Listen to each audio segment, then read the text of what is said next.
Welcome to the U.S. Department of Agriculture's Urban Agriculture and Innovative Production Competitive Grant Webinar for fiscal year 2023. I am Sharante Williams, Grants and Agreements Coordinator for the USDA's Office of Urban Agriculture and Innovative Production. I'm joined today for this presentation by Jose Jimenez and Sean Potts, team leads with the office.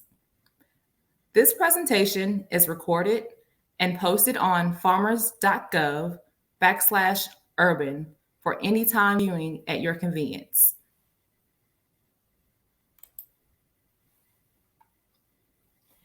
Today's presentation will be divided into 5 sections: overview of the Office of Urban Agriculture and Innovative Production, description of urban agriculture and innovative production grants, the application, evaluation, and notification process, helpful tips, and where to submit your questions. A frequently asked question document is available for review at farmers.gov/urban by visiting the resources section of the grant projects webpage. New questions can be submitted to urbanagriculture@usda.gov and may be added to the frequently asked questions document. USDA can provide general high-level responses to inquiries that applicants may have regarding the application process. However, USDA staff is unable to offer specific guidance on how to craft, structure, or write one's proposal.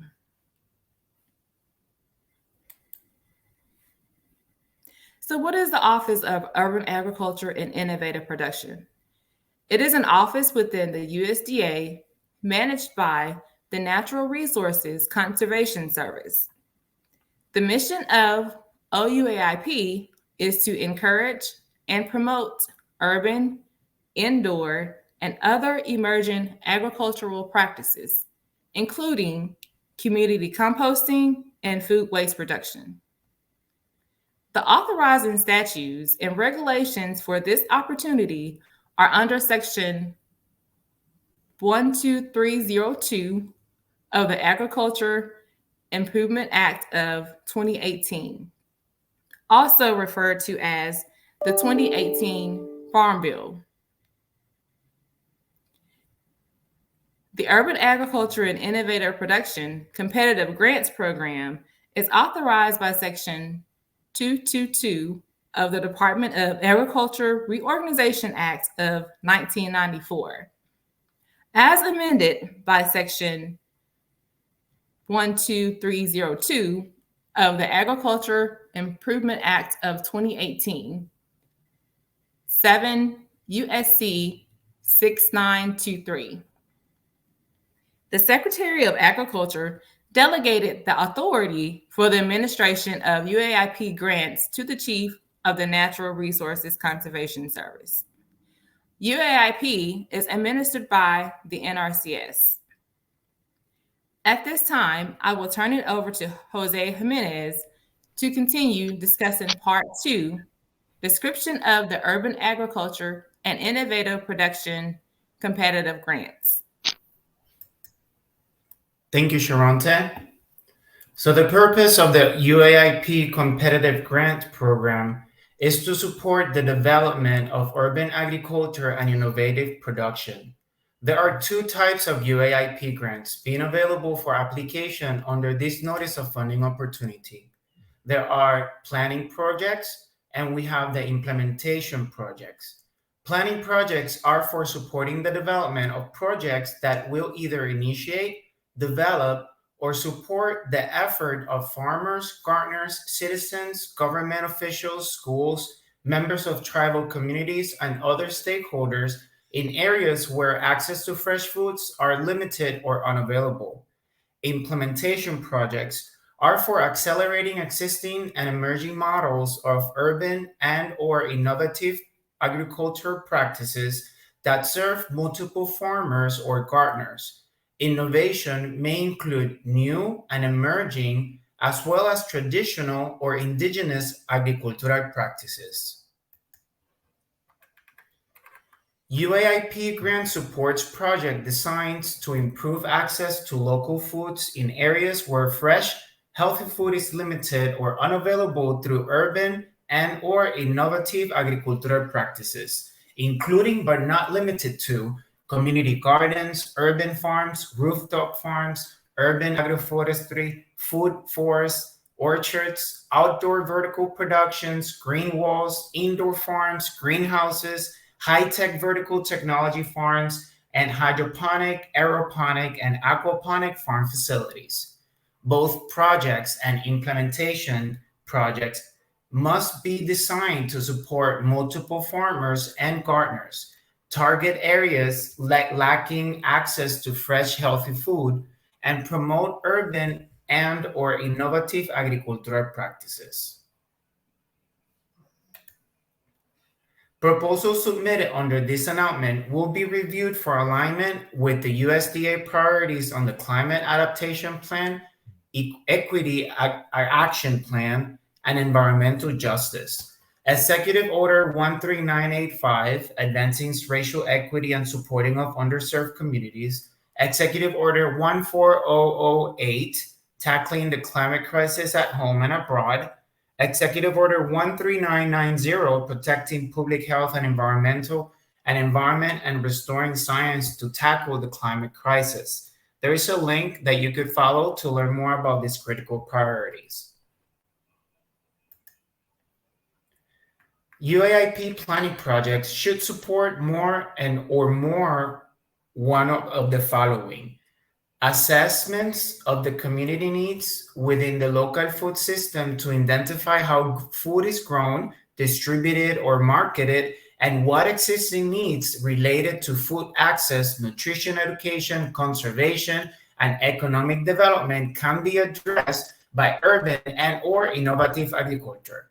Planning activities and community partnerships to improve how food is grown, distributed, or marketed in that target area using urban and/or innovative agriculture. Also, business planning, feasibility studies, and other strategies such as community resource development that support new and beginning farmers, policy development to make municipal policies and zoning laws in the target areas more supportive of the needs of urban and innovative agriculture. Finally, creating educational materials and programs that will increase knowledge about food and agriculture and encourage areas in agriculture, innovative production in the target communities. For the implementation projects, it should target one or more of the following: increase food production in small urban and indoor spaces, promoting agricultural business through job training and providing resources to help communities access land, equipment, mentoring, and other assistance for new and beginning farmers. Implementation of best practices to address food access, zoning, compost, land access, soil health, emerging technologies, and infrastructure needed for the target communities and agricultural producers. Educating the target communities about food system, nutrition, agricultural production, and environmental impact. This also includes the activities involving operating community gardens or nonprofit farms that will offer hands-on training in farming or gardening through virtual or web-based formats.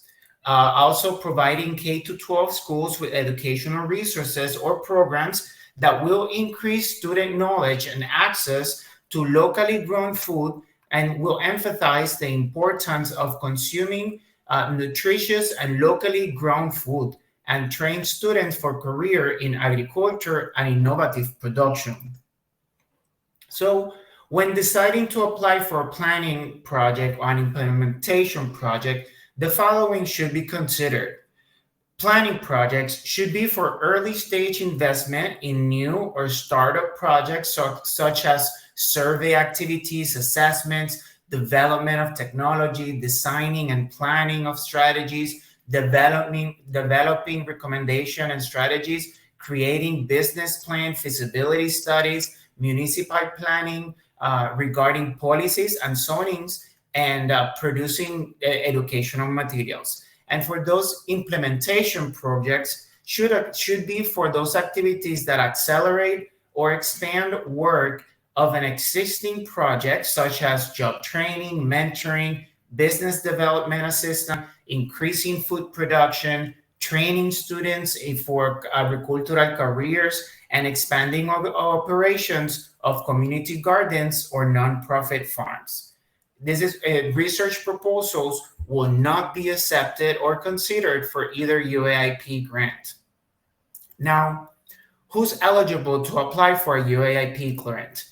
This is eligible entities type include nonprofit entities that have a 501c3 status with the IRS, and those that do not have a 501c3 status with the IRS, units of local government that includes city, townships, county, or regional government, school districts, soil and water conservation districts, also tribal governments, including Native American tribal governments that are federally recognized, and Native American tribal organization, including those that are not federally recognized, and school serving kindergarten through 12th grade.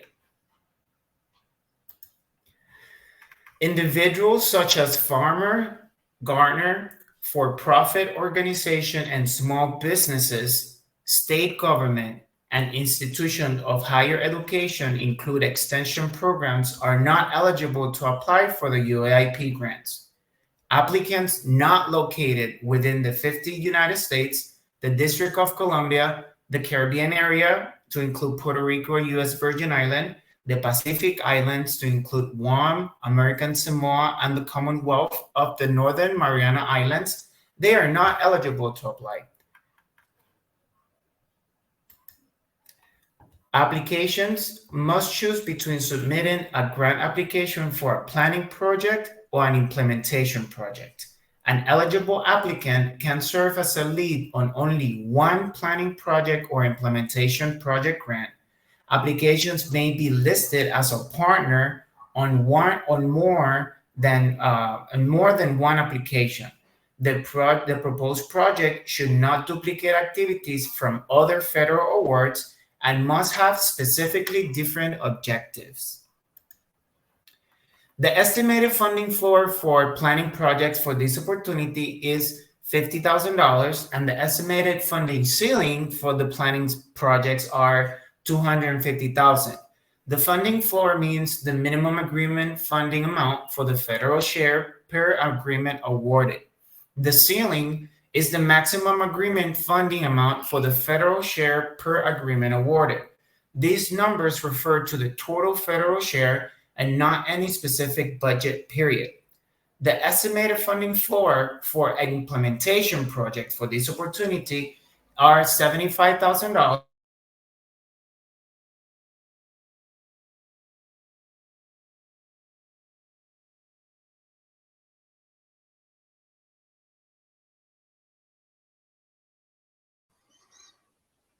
The estimated funding floor for the implementation projects for this opportunity are $75,000, and the estimated ceiling is $350,000.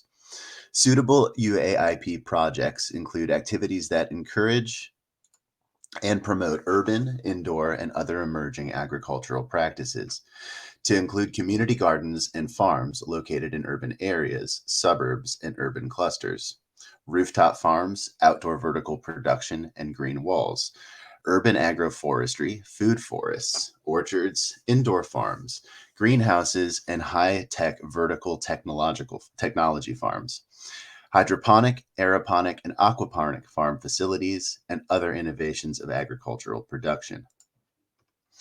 Activities may include, but are not limited to, the production-related expenses, construction, building a non-permanent, temporary, or movable structure, building a permanent structure, contractual costs including labor costs, personnel costs, and the lease or rental of space, special purpose equipment, vehicles, land, and building spaces. Projects that are not eligible for the UAIP include purchase of general purpose equipment or lease agreement to own, like lease to own or rent to own equipment. Contribution or donations, including cash, property, or services from the recipients to other entities and organized fundraising, to include financial campaigns, solicitation of gifts and bequests, and similar expenses incurred to raise capital or obtain contributions, regardless of the purpose for which the funds were used. Now I will be discussing the technical process to apply and what happens to the application after it is received. So the first thing you need to do is to find the NFO by searching grants.gov. There is a search bar in the upper right-hand corner where you'll be able to use the keyword, which is UAIP, the CFDA code, which is 10.935, or the funding opportunity number, which is NOFO 0001230. Once you have located the NFO, you'll go to the Related Documents section, where you will find various helpful documents and files that can be printed or downloaded, including the full announcement and other associated documents and instructions. The application includes several steps. Please read the full Notice of Funding Opportunity to make sure you are eligible to apply and understand the instructions and submission requirements as posted in the Notice of Funding Opportunity. There are various steps that you need to complete before you are able to apply. Do not wait until the last minute. This chart is a general overview and includes the main steps of a new organization or an established organization must take in order to successfully apply. First, you must obtain an employer identification number, known as an EIN, and a federal tax identification number, known as a TIN, which is used to identify a business entity. If your organization does not have an EIN, you should allow some time to request and obtain an EIN from the IRS. After obtaining the EIN, you must register for the System for Award Management, or SAM, by going to sam.gov and to obtain a Unique Identification Number, or UEI. If your organization does not have a UEI number, you need to make sure to register on sam.gov to obtain one. The registration needs to be active to execute a federal award. It may take up to 14 business days to register your organization in the grants.gov system as well. So please allow yourself some time to be able to completely submit all required documentation and make sure your organization is eligible for the award. The full application must be submitted before the due date, as posted in the grants.gov system at 11:59 Eastern Time on the due date listed on grants.gov. Neither sam.gov nor grants.gov are managed by USDA. If you are having issues and need technical assistance with obtaining a TIN, EIN, or UEI, or if you're having issues with sam.gov or grants.gov, please identify the appropriate phone numbers listed on this slide, web addresses, or emails to contact the applications directly for assistance. It is suggested to keep a record of any correspondence with grants.gov or other help desks, including any ID or case numbers provided. We need to have all required documentation in the correct format to prepare a complete package for execution. First, the project proposal must be in MS Word or PDF format attachment. Next, the standard form 424 application for federal assistance is a standard form you get through the grants.gov system. Also, the standard form 424A, which has the budget information for non-construction programs, and the standard form SF 424C, budget information for construction programs. Also, you must make sure that the budget narrative is included and that we are able to identify the funding and articulate what the funds will be used for. Finally, there are other forms included, including the disclosure of lobbying activities, the notice of indirect cost agreement, if you are trying to request indirect costs. If your organization does not have a NICRA, or Negotiated Indirect Cost Rate Agreement, we will entertain a 10% de minimis indirect cost rate agreement if you are an eligible entity. The project narrative must cover all activities proposed to be carried out with federal funds and should expand upon the information provided in the project abstract. The project narrative must not exceed 15 pages. 10 pages can be of written text and up to 5 additional pages for figures and tables. This page limitation applies to the project narrative only and does not include the project abstract. Each page must be numbered and have 1-inch margins. All project narratives must contain at least headings 1 through 4 below in order and respond to each of the points included under the heading. The first point, project overview, community and the needs to be addressed. Present a statement of need or assessment of the problem. What is the situation that is causing concern? Why is it happening? Describe the target area and identify the zip codes for the communities being served under the proposal. Detail how you determine the need with at least one source of data supporting the access to fresh local food is an issue in the target area. Describe the community that will be impacted by the project, explaining the needs of the local community or food system, and provide at least one source of supporting data, such as demographics, income, and geographic characteristics of the area or community. Describe how limited access to fresh, healthy, and affordable food is an issue in this community.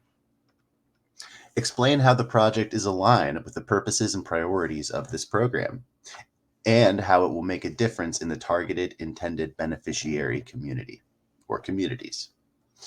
Describe how the project will initiate, build upon, or expand related work or programs. Describe the anticipated impact of the project on executive order priorities, including climate, equity, and environmental justice. This element may include, but is not limited to, participation by historically underserved groups, or groups serving historically underserved or vulnerable communities. Activities with the potential to mitigate and impact the causes of climate change. Next, project goals and intended outcomes. Concisely state the goals and objectives of the proposed project. Describe the project goals, including who will benefit from the project and what community needs it will address. Describe the project objectives that are specific, measurable, attainable, and realistic and time-bound. Describe project outcomes, including what will be accomplished, who will benefit, example, the residents, students, participants, etc., and how many people will benefit. Describe the involvement of stakeholders in developing the project objectives and implementing results. Next, the organizations and partners involved. Explain your organization's experience in the field of urban agriculture or innovative production, serving communities lacking access to fresh foods and providing outreach in impacted area or community. List your organization's leadership and key personnel for this project. For everyone listed, describe their role in the project and qualifications to carry out the project, including experience and expertise in agriculture and innovative production, and working with impacted communities and related food systems, which will be considered as important as academic or professional credentials. List 2 or more partner organizations for this project and include their contact information, relevant experience, community connections, and specific responsibilities for achieving the project goals.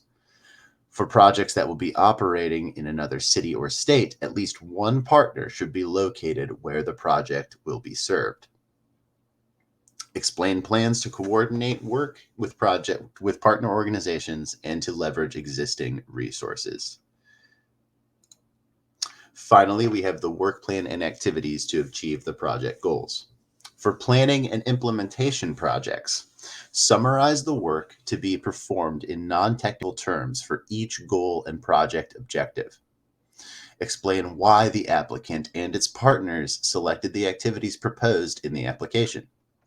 Include a timeline of activities, annually, quarterly, or monthly, milestones, and clear, tangible, measurable indicators to demonstrate how progress will be achieved. Include the specific tasks to complete each activity and identify the responsible party to complete the task. Describe the plan to ensure financial accountability, including accounting and purchasing policies. Include the specific tasks to complete each activity and identify the responsible party to complete the task. Implementation projects only must include the following. Describe how you will evaluate the outcome and whether objectives were met. Describe how the project will continue beyond the end of the award, how it will become self-sustainable, and potential funding sources for the continuation of the project after federal funding ends. Discuss how a one-time infusion of federal funds will be sufficient for the proposed implementation project to advance UAIP goals and achieve sustainability. When you are ready to submit your application, click on the tab labeled Package and then select the Apply tab. Applications must be received by the due date listed in grants.gov and submitted through grants.gov. Late submissions will not be reviewed or considered. The agency will rely on the system to generate date and time receipts to determine whether applications meet the submission deadline. Grants.gov provides an automatic acknowledgement when applications are received. Now I will describe the outline of the application, evaluation, notification process, and tentative timeline of the UAIP grant cycle. Once the NFO is available on grants.gov, applicants should complete steps 1 and 2, including all pre-work and preparation of the proposal. Then the application package must be submitted to grants.gov by 11:59 p.m. Eastern Time on the due date listed on grants.gov. Again, only applications received by this due date and through the grants.gov system will then be administratively reviewed by the agency. Applications found to be administratively complete will then be peer reviewed and evaluated. The agency anticipates announcing the notification's successful and unsuccessful applicants by September 30th, 2023. The application will be reviewed in a two-step process. First, it will go through the administrative review phase, in which the proposal will be reviewed by an administrative team. At this phase, applications will not be reviewed or considered further if 1, the application is not submitted through grants.gov, 2, the application is submitted late, 3, the proposal does not comply with the required content, 4, format and formatting structure, including page length, and 5, the application is incomplete or non-compliant, or the application does not fit the purpose of UAIP. Additionally, applications will not be reviewed or considered further if proposals include activities funded by another federal award. Applicants and applications do not meet eligibility criteria.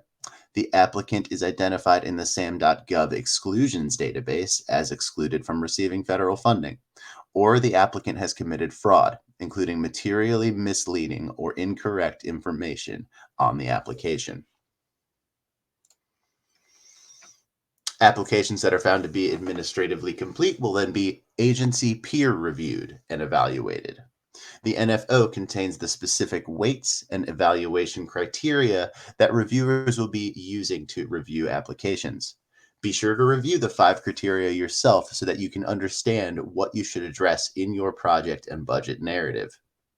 The evaluation criteria include consistency with purpose and priorities of UAIP, worth 30 points. Internal organization support and partnerships, worth 20 points. Project work plan, worth 20 points. Budget, worth 25 points, and data and information sharing, worth 5 points. After reviews have been completed, recommendations for funding will be submitted to the approving official, the Chief of USDA Natural Resource Conservation Service, to make the final award decisions. And now I will hand it back to Sharante Williams to close out this presentation.